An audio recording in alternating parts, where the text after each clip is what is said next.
Right, time to finally draw some cabinets. Let's get moving. So I'm going to go back into AutoCAD. And what I think I'm going to do is I'm going to split screen what we're dealing with here. So we're going to go one half of the monitor being AutoCAD, the other half of the monitor being Bluebeam. So that way we can kind of reference back and forth what we're looking at for our cabinet drawing. Kind of maybe make that a little bit less than half and half, and we'll go like this. Might be a little easier. I'm also going to hide my properties pane and my tool palettes here too. There's a little itty bitty drop, or not drop down really. It's like an auto hide feature that you can click on and off. If you'd like to use that, you can. I typically will have that on auto hide so that way it doesn't get in the way of what I'm drawing. And all you got to do is hover your cursor over the left or the right, and it will pop open that side menu just like that. Super simple, but also keeps your screen a little bit less cluttered than normal. So um, as we get into drawing, we're going to notice a few things. So in your, I'm going to switch mine over to 2D only. So at the top of your screen, in most of these layers up at the top, you're going to see that there are standard ones that we have preset for you. So first one here being dimensions. So any dimensions, text, labels, anything of that nature will go on the dimension layer. Under that, we have existing. Existing is used mostly for things like equipment or things that are already in the field or things that are by others, that sort of thing. Anything, well, pretty much anything that we are not doing as on-site, we usually put on the existing layer. So that way it grays it out in the print and makes it less notable. It draws less attention to it, makes it look less like we are intending to provide any of that. Down here we got geometry. Geometry is the opposite of that. It's anything that we are actually providing. So that would be your cabinets, anything like your countertops, things like that. That is going to be things that we are providing there. Occasionally you may need to use geometry dash, which is a hidden line. It's just a dashed line really. We actually will be using that here for part of our plan views, so we'll talk about that here in just a moment. It's used sparingly, only in certain areas. But we'll talk about what types of areas you need to use that for. Down the list, you have hardware. Hardware is the layer we use, of course, for hardware, meaning that like your cabinet pulls, your cabinet hinges, um, anything that is constituted as a hardware, it goes on this layer here. That makes it easier to separate from the rest of the lines. It also is a slightly lighter line weight than geometry, meaning that when you go to print it, the thickness of the line is a little bit narrower with that layer. It's not that noticeable, but it is noticeable enough to really differentiate between what is an actual built item and what is a purchased item there. Down the list, you have hatch. Hatch is a layer that is used mostly for hatching, hence the name hatch. So when we go to doing our section views, our detail views, we're going to be using hatch quite a bit for that. And that is a kind of mustard yellow colored layer there. After that, you just have viewport or viewport. Viewport is a layer that is set to not plot. So although it is visible in AutoCAD when you go to print your drawing, anything that's on that layer will not show up on the paper. It is really only used for our reference in AutoCAD. When we go to make our plots later, we'll talk about viewports, and those are, of course, are on that viewport layer. If there's anything else you did not want to plot, so like everything in this grid here is also on that viewport layer, meaning that it won't show up even if it's part of your, like it shows up in your drawing space. So don't worry about that. If anything there shows up, it's not going to print, so you won't actually have to worry about that. All right, so that's your layers. Layers are at the top, pretty much dead center of the top toolbar up there. You have this drop down here, which lets you see all the different layers you have available to you. Before I jumped into that, what I did was I went into this button here called Layer Properties. You can also type in Layer Properties at your command prompt down here to open that. and that is going to allow you to see those layers in a sidebar format, kind of like your properties or your tool palette. Where this gets to be a little bit nifty is when you get into 3D drafting, we do have a 3D set of layers as well. That is strictly used for modeling purposes only. We don't actually use it for anything in the actual plotting or 2D drawing. So we are not really going to go over those right now, but just so you know, they do exist. When I first opened this file, it was on all used layers, meaning that it was showing all layers between 3D and 2D in my drop down here, just like that. If you don't want to see all the 3D layers to clutter or get rid of some clutter, all you got to do is click on layer properties here, go over to the left-hand side of that, you should see this filters icon. And underneath of that, you should be able to just click on 2D. And once you hit close, any of the layers that are up here will only be those 2D layers that are filtered down to only being 2D. All right, so we're ready to kind of get into it here. Sometimes it matters more if you want to start with the elevation view, the plan view, or the sections. I usually pretty much just start with the plan view and work my way through. Sometimes I might start with the elevation view, depending on what the drawing is. Like it might make things a little easier. Maybe this time around we'll start with our elevation view and just work our way through. So what we're going to do is we are going to be using the tool palettes to draw this up. There will be some things that you probably will need to draw by hand, but most of the things that are here are going to be based out of what's in the tool palette there. So let me go back to our top-down view, and we're just going to look for any reference dimensions that matter to us here. So what I mean by that is we can see that this wall here is 2'7", meaning that the side wall here, it sticks out 2'7". It would let me see if I can draw a line straight down here in Bluebeam to see what that looks like. Looks like that other side wall sticks out the same amount. So as we go through and we draw in the walls for this cabinet drawing, we just need to note that this wall sticks out past the cabinet and it's going to be a 2'7" from the back wall to the edge of the front of the leg. Other notable dimensions here, we have a 24-inch dimension on the countertop. It's a little bit hard to see. It's kind of buried by this hatching here, but there is a 24-inch dimension from front to back of your countertop there. Really important to make sure we catch that. And then the other note that's going to be important here is we have a dimension of 16'4", which spans from the inside of this wall to the inside of this wall here. So what I'm going to do first is I'm going to map this out. So I kind of like to do this as in I'm drawing my sort of canvas or my space that I'm going to be working within. So I'm going to scroll into the plan view area. And really, you can draw this anywhere and then move it later on. I kind of like to work within the confines of the grid that we have set up here. But what I would like to do is start by drawing in what I have as my counter here. So that would be a rectangle that is 24 inches or 2 feet wide and 16'4" long. So let's go ahead and do that. And what I'm going to do is let me first set my layer to geometry. So if you want to be drawing on the geometry layer, you can click on that drop down, then click on the layer that you want to be on. And then what I would like to do is either start by clicking on the rectangle icon up here or typing in rectangle on my keyboard. What that'll do is activate the rectangle command, and you see next to your cursor that you have this message saying specify first corner point of your rectangle. Well, AutoCAD's a little bit unique when it comes to the CAD softwares out there. It lets you kind of freeform design and build.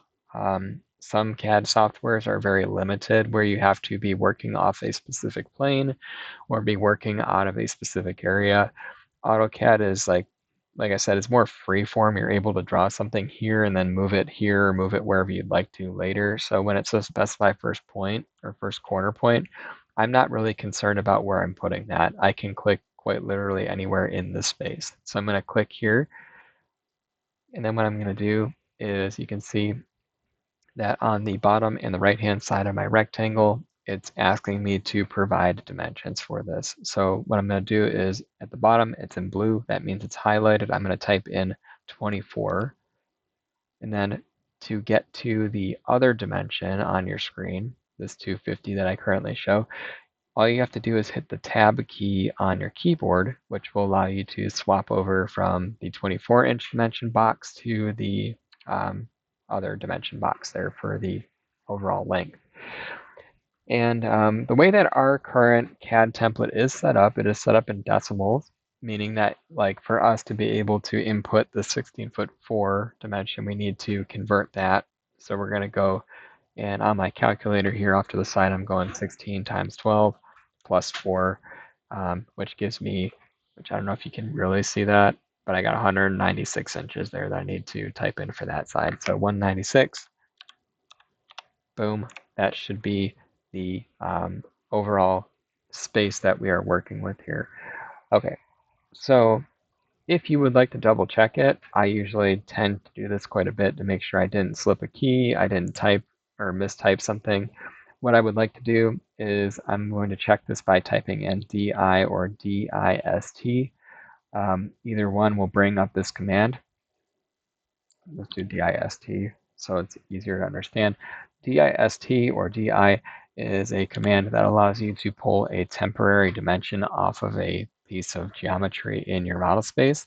So if I start that command and I click on this corner here and I go over to the left, you can see that underneath of my cursor, might be a little hard to see, but it does say 24 inches there. And then if I go this way, it's going to tell me that I'm at 196 inches long that way. So that's how you use that command. That is called DI or DIST. It's just a way to verify or check your work. It does not actually throw a dimension on the drawing ever, even if you click on 2 points. It's just a temporary dimension, which allows you to be able to understand like if you actually drew it correctly. So now that I have that, this is going to be the overall sort of opening of what we're dealing with. The next thing I would like to do is, because this is my top-down view, I'm sort of replicating what's here. I need to then take the wall hatch, which is another block in the tool palette over here, and I'm going to go up to annotation here to get to that. So right-click on your tool palette toolbar, go up to annotation, and then you're going to go to wall, floor, and ceiling hatch, which is under the hatching toolbar here, sorry. Anyway, you click on that, and you can either drag it or you can click here, and it will allow you to move that to your model space. So it comes in by default this kind of funky shape, and if you want to, what you can do is you can take this grip point that's here, click on that, which will start the move action, which will move your wall hatching. I'm going to drop it right there at the back corner of my countertop. And as I'm drawing this, one thing I want to do is, this is set to like 5 and some change. I want to make sure this is at 2'7". So we're going to make that actually, we're going to type in this dimension here to make this length 31 inches there. I'm going to take this grip point that's up top, and I'm going to move that so that it's touching the top corner of this counter. And then I'm going to then also adjust this wall here to be at 31 inches as well. So that kind of maps out the little cove that we're working within here. We should have a 16'4" from side to side, and our countertop is measuring front to back 24 inches there.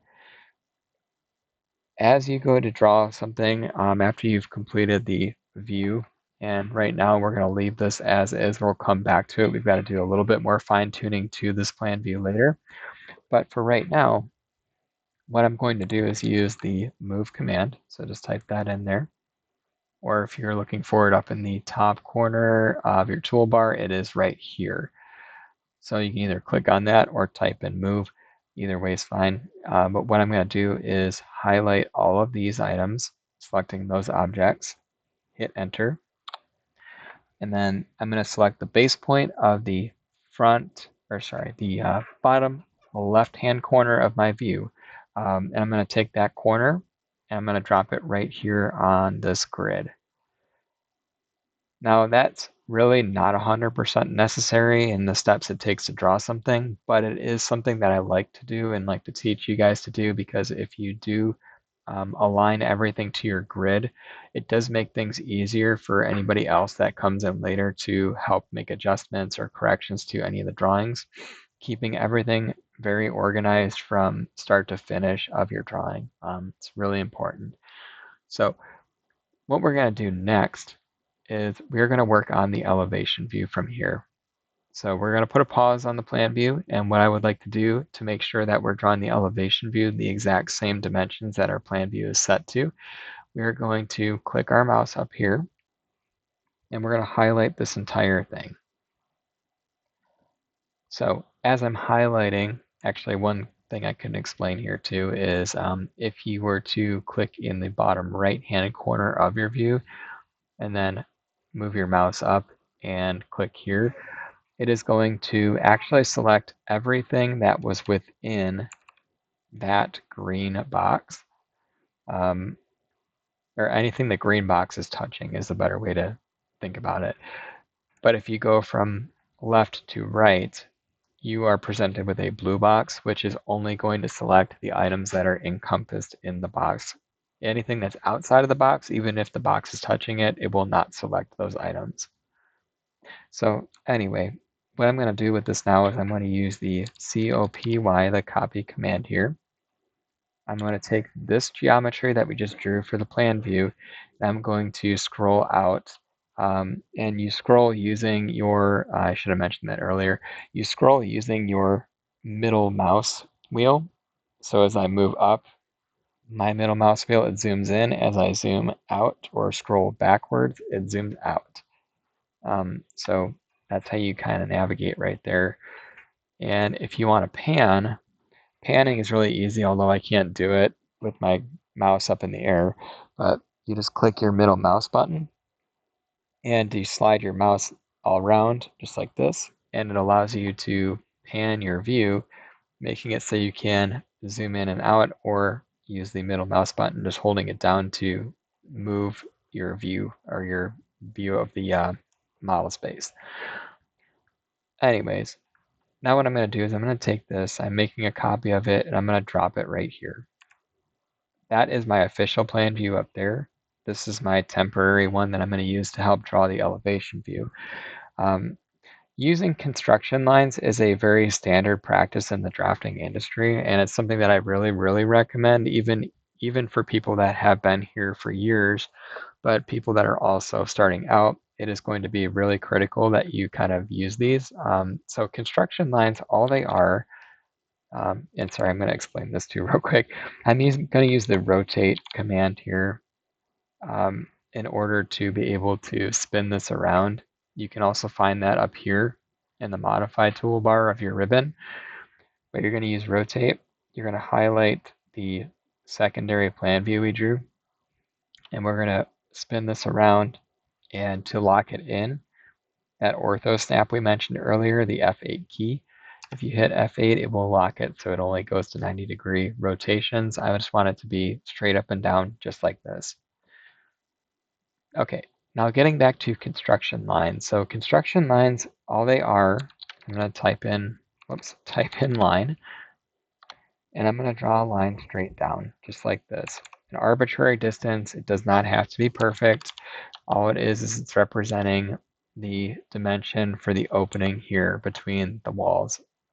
So a construction line is a line that is a temporary line you're putting on your drawing in order for you to be able to pull information from another view to help you draw the next view. So why that's important is you kind of start with your plan view, you move on to your elevation. If you're using construction lines, it guarantees that everything is going to line up from one view to the next.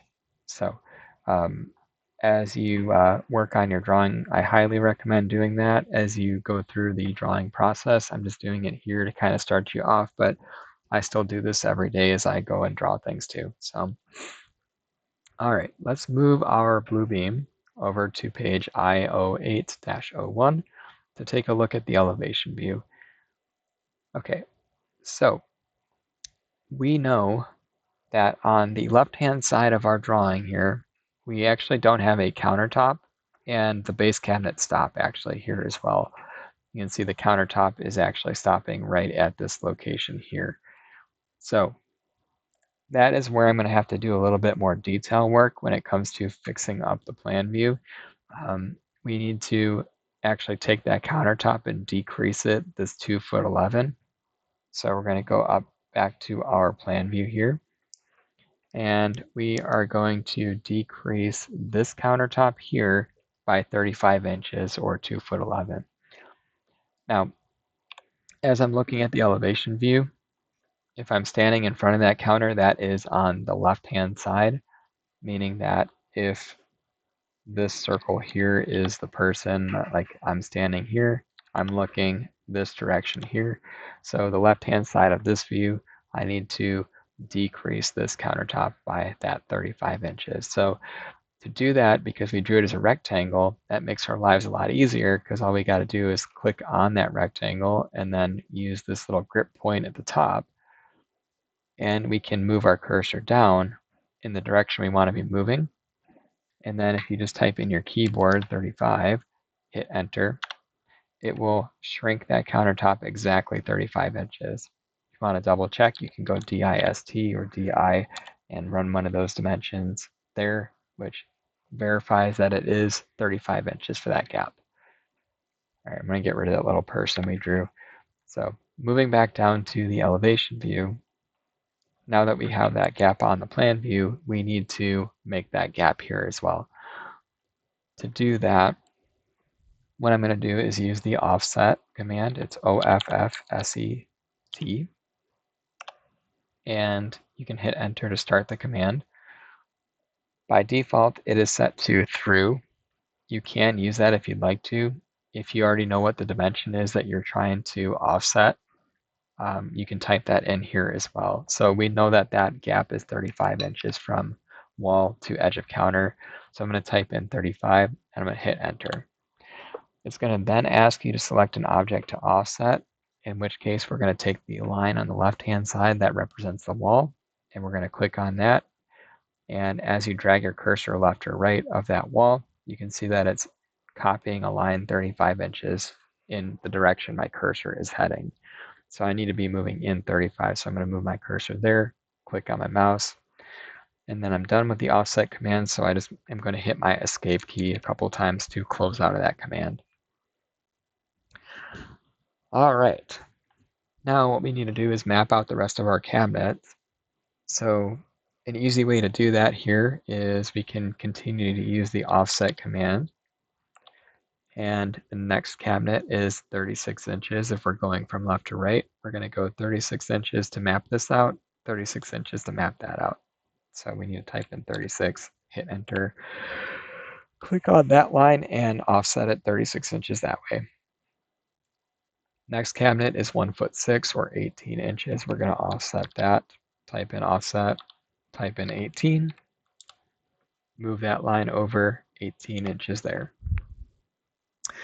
All right, the last one here, we're not going to be able to work on these just yet, but we will figure this out.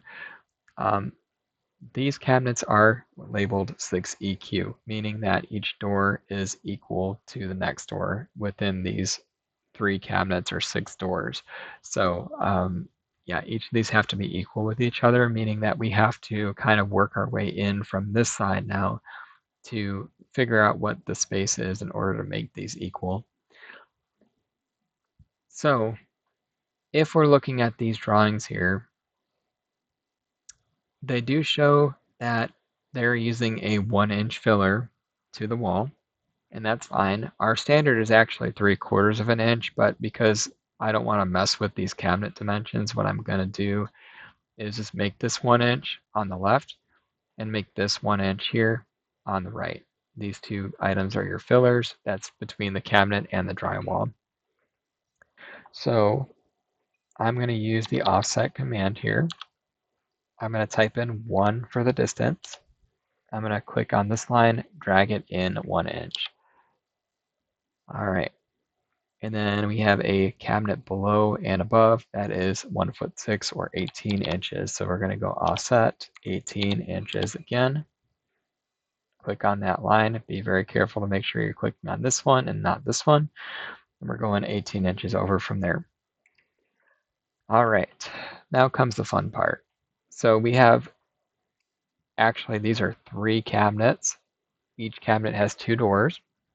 But the important note is that each door has to be the same width. So you can either do 2 things here. You can either do a distance check, a DIST, and you can run the distance between this line and this line to see what that is. Appears to be 88 inches wide between those 2 lines. And if I was to take that information, 88 divided by 3, what that leaves me with is like 29.3 repeating for each cabinet width, which is a really weird number. And I'm not gonna really use that here because like I could do that, but it could lead to some rounding errors. So to avoid having a rounding error on a cabinet like this, where we're dividing these into 3 equal cabinets, what we're gonna do is we're gonna use some fancy AutoCAD techniques here. We're going to use the array path, which we've kind of started looking at earlier. But we're going to take this here, we're going to draw a line from this point to this point. Okay, and this line is going to be the path of which we're going to use to make the array. Okay, so next up we're going to start the array path command. All right. And you want to start with either the left or the right. So I'm going to start with the left in this case. I'm clicking on that vertical construction line here that we're using to map out the cabinets. I'm going to hit enter. And then it's going to ask me to select the path that I want to use to equally space this across this line. So I'm going to click on that path that we just drew, the horizontal line that connects those 2 verticals. By default, AutoCAD will pick a random number. This has always baffled me. I've never really understood what drives this number, but it picks a random number for the distance in between. We're going to ignore that. And what we're going to do, because we know we need to make these equal, we're going to go up to the top here where it says measure. And then we're going to click on this and we're going to switch this over to divide. You will notice that as you go into the array command, your ribbon at the top is going to change. It is going to change into a ribbon specifically catered to using that command. As soon as you are out of the command, the array command, it will go back to normal. But anyways, we're going to switch this from measure to divide. It always comes in as measure by default. Divide is going to give you equally spaced lines. So we're going to go to there. And then here, the number of items. Number of items is really important. So the number of items, we got to think about it in terms of like what we are using to divide these cabinets. So it'd be really easy for me to say, okay, I need 3 cabinets, so I need 3 items. Well, that isn't going to exactly work because what we're doing is if I type in 3, that's only going to leave me with 2 spaces. What I need to do is actually type in 4 for this. I need to put 1 more than what I'm actually looking for, because what that's going to do is it's going to start off with 1 line at the edge. That would be the edge of this cabinet. 2nd line, 3rd line, 4th line there. So that's 4 lines dividing these into 3 equal cabinets. Once you're done with that, you can either hit enter or you can click on this green checkbox to close the array. It'll kick you out of the command and it'll bring you back to just having your standard AutoCAD ribbon and your model space up top. So what we're going to do now that we have everything mapped out, and assuming this is the line of the floor, what we need to do, actually, hold on, before we throw in the cabinet blocks, we need to establish heights. Okay, so we're going to start with that. We need to draw 1 more line. This line is going to go all the way from left to right of the floor here. So that's representing the floor of where the cabinets are sitting on top of. And we have a countertop height from floor to top of countertop at 2'10". That's 34 inches there. So we need to use the offset command another time here, 34 inches, and we're going to offset this line up 34 inches there. Then you have another line of height here at 24 inches. So we're going to go from the top of the counter to the underside of the upper cabinet.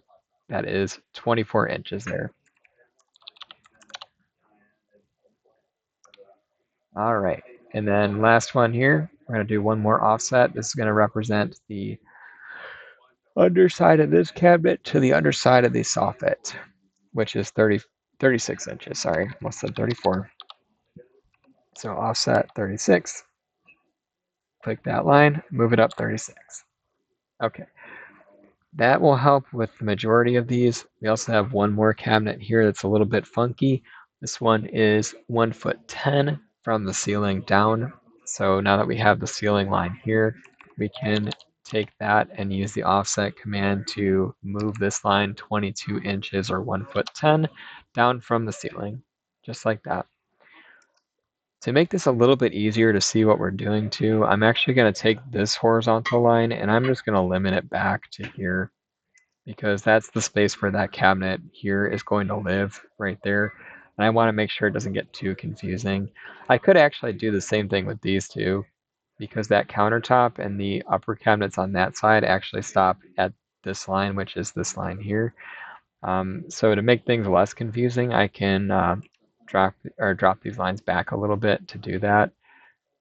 How I did that was I just clicked on the line, clicked on the endpoint of that line, and then I stretched it back until it hit the snap point where the two lines met, and then I just clicked there. All right, we kind of have a general grid, which does look a little confusing right now, but we're going to get through that and clean it up.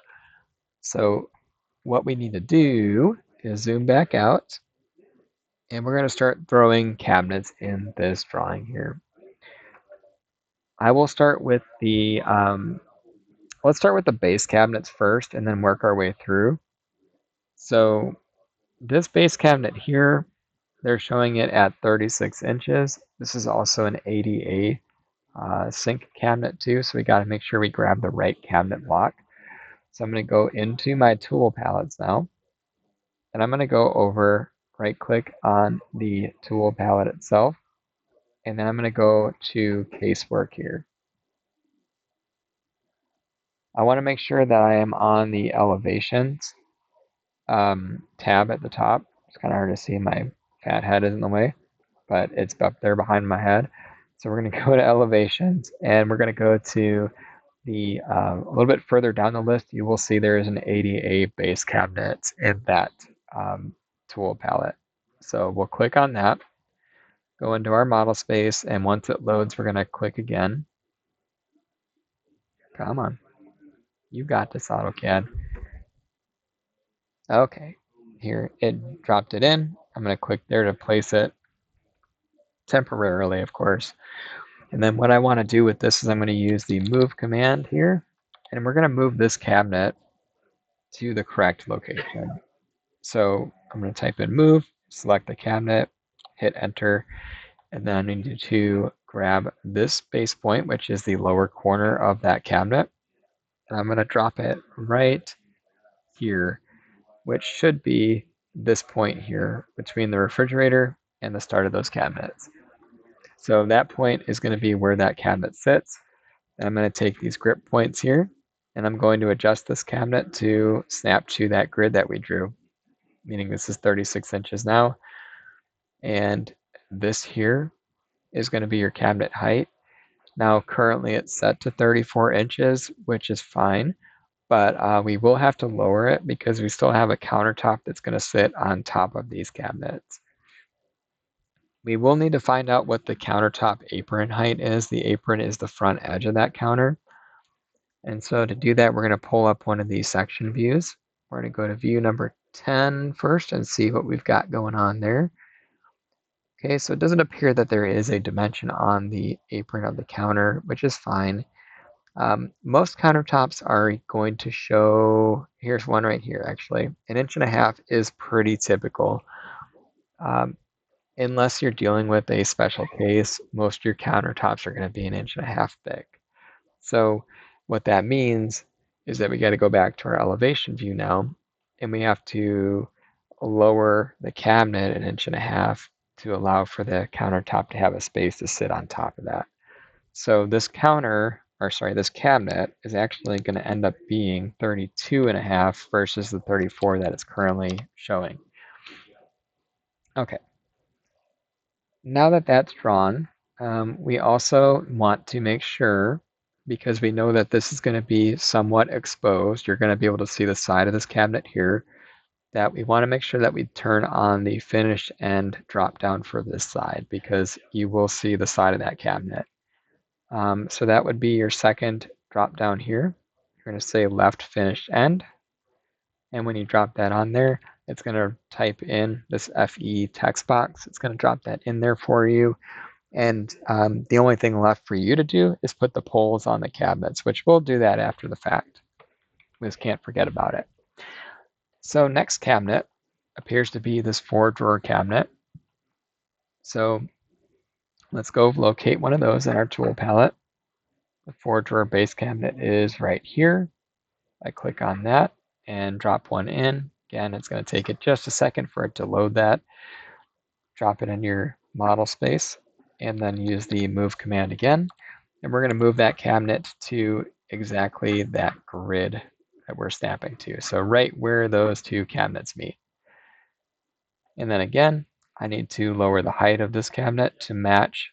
So it's going to be, again, 32.5 inches tall. Then we got to adjust the width from 24 to the 18 that we're aiming to use. 18's right there. Boom. All right, cool beans. Moving down the list here, we've got 3 base cabinets, 2-door base cabs. So we're going to drop those in from the tool palette as well. 2-door base. Drag and drop that in. Give it a second for it to load. There it goes. All right. And then we're going to use the move command again. We're going to use that bottom corner of that cabinet and we're going to place it right there. Right there. And then we're going to adjust the height to 32.5 and adjust the width to match that custom EQ dimension, that really weird 29.333 repeating. All right, since these cabinets are all the same, actually one sec, before I even go there probably is an adjustable shelf in these cabs. So before I do anything else, I'm going to check that out. Let's go into this section number 4 on page I08-10. Section 4 is right here. Confirms my suspicion. There is one adjustable shelf in the middle. So what we're going to do is we're going to go in here and we're going to go down to our drop down, third one down, and tell it we want one shelf. All right, now that that's done, what I'm going to do is use the copy command because every one of these is exactly the same. I've already set the EQ dimension, so I'm going to copy these all the way down the grid until I hit that third one there. All right, then we got our trash can cabinet, which sits at the end. That is going to be this guy right here. Again, behind my fat head, apparently. I moved some things around I probably shouldn't have. Oh well, it's fine. At least it's a little transparent. You should be able to see it better now. So we're going to move this again, just like the other ones, using the move command. Hit enter, select the object, hit enter, grab that endpoint, and then we're going to move that right there. We need to shrink this down so that it fits in the grid. Should have a total of 18 inches wide and 32.5 inches tall to match the rest of our cabinets. All right, now we're looking pretty good. So what I would like to do to represent the countertop in this case is I'm going to take a rectangle here and I'm going to go from this corner all the way to the right hand side and this rectangle is going to snap right there to the edge of the wall. Should read 1.5 inches tall by the width of these cabinets here. All right. One last thing that is worth noting, I have not mentioned this to you yet, so this is something I would write down if you haven't, or if you have notes alongside here.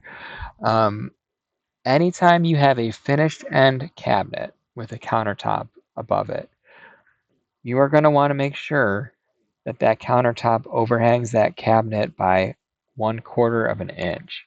So that's going to stick over here, 0.25 or 1/4 of an inch past the cabinet.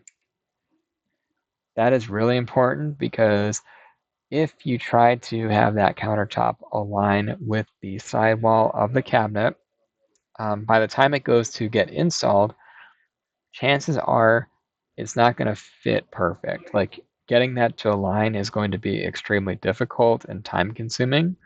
And chances are it may just not even work altogether. So the reason why we do this is it gives the installer a tiny bit of like a smidgen of extra space that they have to work with. It's only 1/4 of an inch, it's not very much, but it's enough that it covers the edge of the cabinet and makes sure that you can't see the sidewall of that cabinet from the top, of course. All right. And then what we're going to do now is work on the upper cabinets. And that's only at finished ends. So if you have a finished end, you want to make sure you have that overhang. If it's not a finished end, like for example, this side over here, we'll usually run that all the way to the wall and the filler will sit right below that. One thing I didn't actually turn on for this cabinet too, which I should do now, is there is an option to add a filler to your cabinet. And because this is alongside a wall, we typically would want to put on this right side filler. However, another thing I just remembered is that our standard filler is 3/4 of an inch, and they have a filler of 1 inch on their drawings. So because this block is set up to use our standard, if I turn on the filler, you can see that that drew in an extra 1/4 inch of a gap there, which we don't want. So what we're going to do is actually just turn that off, and we'll worry about adding the filler in shortly here. Okay, so next up, we're going to go up to our upper cabinets and we're going to start chipping away at those.